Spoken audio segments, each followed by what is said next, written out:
administración macroeconómica y financiera significó un retroceso en la lucha a la pobreza de 25 años, ¿no? Las cifras de pobreza del año 80, producto de la crisis, se elevaron y se volvieron a recuperar a niveles similares 25 años después.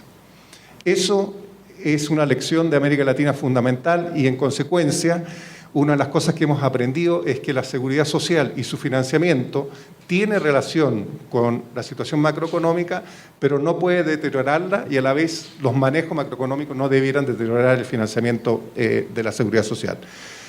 En definitiva, ¿qué hay ahí? Lo que los países están tratando de ver es cuál es el monto óptimo de recursos que tienen para hacer protección social, tanto contributivo como no contributivo, asignarlos sectorialmente por los distintos programas, hacerlo en la forma eficiente e integrada, y finalmente usar la parte fiscal para hacer dos cosas.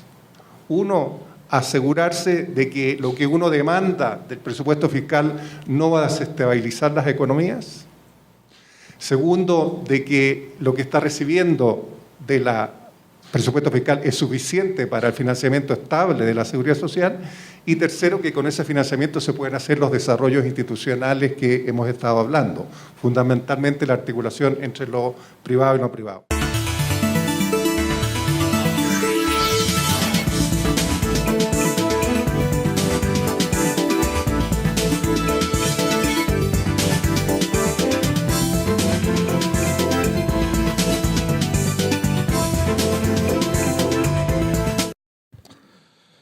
Do ponto de vista das finanças, eu colocaria a questão da seguinte forma. Eu acho que aqui, particularmente no Brasil, existe sempre um debate, e é um debate particularmente acalorado, entre um déficit operacional do INSS, e, por outro lado, os que colocam, né, que a Constituição estabeleceu o conceito de Seguridade Social, e juntando, digamos, tudo que pertence ao orçamento da Seguridade Social e o que ele deveria financiar, existe um superávit. É um superávit que hoje já está se reduzindo um pouco, né, em função da ampliação dos programas sociais e também da eliminação de algumas contribuições, como foi a CPMF, mas, de qualquer maneira, superavitário. Do meu ponto de vista, essa é uma questão que nós arriscamos muitas vezes a colocar uma falsa questão, nessa questão financeira. Por quê? Os sistemas não devem ser equilibrados? Não, os sistemas devem ser equilibrados. Agora, a grande questão que se deve verificar, no fundo, é o seguinte: é se esse gasto ele é grande ou pequeno em relação às condições do país, e se esse gasto, principalmente em seguridade social, por qualquer uma das esferas que o faz, se esse gasto, digamos, ele cobre e atende bem essa população que está sendo atendida. Então, nós podemos dar alguns exemplos. Aqui na América Latina existem países que, numa situação bastante oposta do Brasil, por exemplo, têm um gasto relativamente pequeno com questões de seguridade social.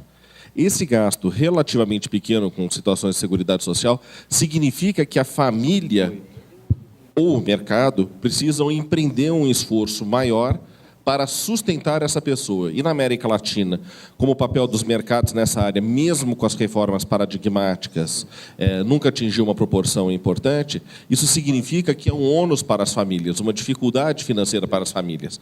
Quer dizer, o fato do Estado não estar tomando a si essa carga, significa que essa carga é mais pesada para a família.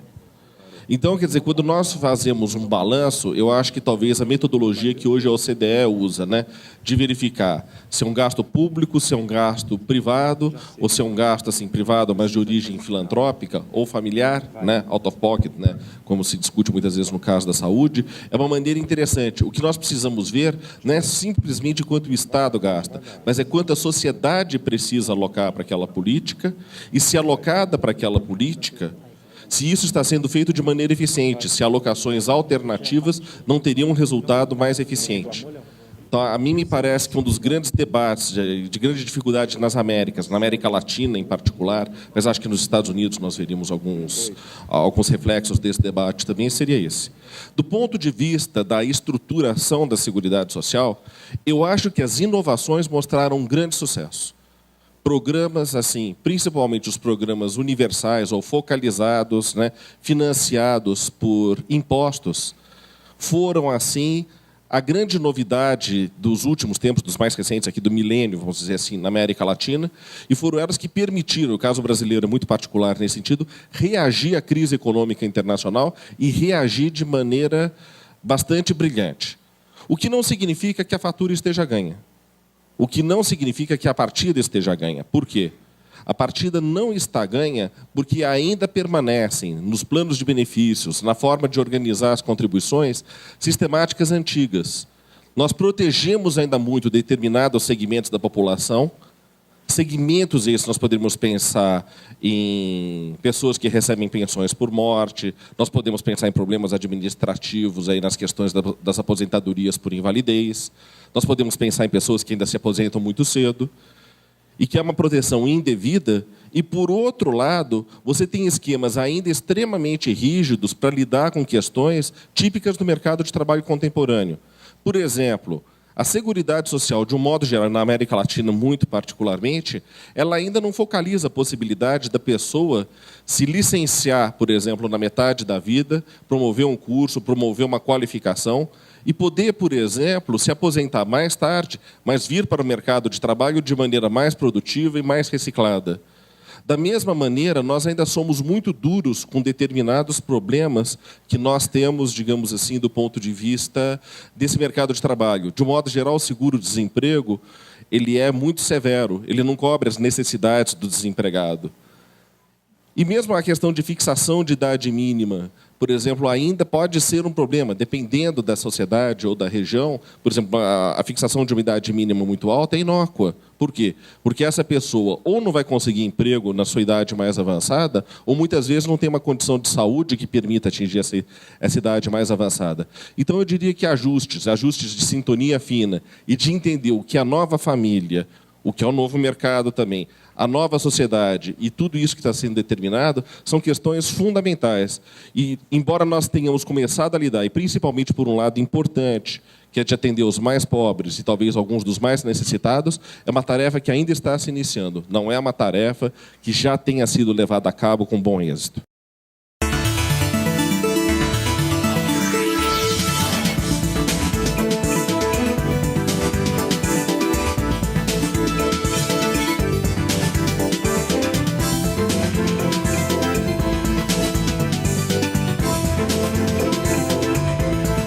Con respecto al tema de la crisis, que es obviamente un tema que nos va a preocupar a todos a lo largo de todas estas, de estas jornadas, de estas sesiones de trabajo, sí ha tenido un impacto importante en el tema de gobernanza. Y yo creo que lo que ha mostrado es que no hay gobernanza. Por supuesto que esto no es para todos. Hay muchos países y muchas instituciones de seguridad social que trabajan en el sentido en que los principios básicos de la gobernanza lo dicen. Sin embargo, lo que se observó es que estos comportamientos son esporádicos, quedan a la discrecionalidad de quien esté a cargo de la institución en ese momento, y esto hace que no necesariamente vayan a ser utilizados más adelante. En términos de los efectos de la crisis en particular, hay ciertas cuestiones casi básicas que no se han respetado, y como decía el secretario general de AIS en su alocución, él nos hablaba que la crisis mostró que los regímenes de seguridad social han funcionado como estabilizadores, pero también mostró sus fragilidades. Y se vio claramente en el caso de este efecto que tuvo sobre los activos que las instituciones, los fondos de reserva de la seguridad social que manejan. Y yo creo que ahí el problema se da en falta quizá de mejor entrenamiento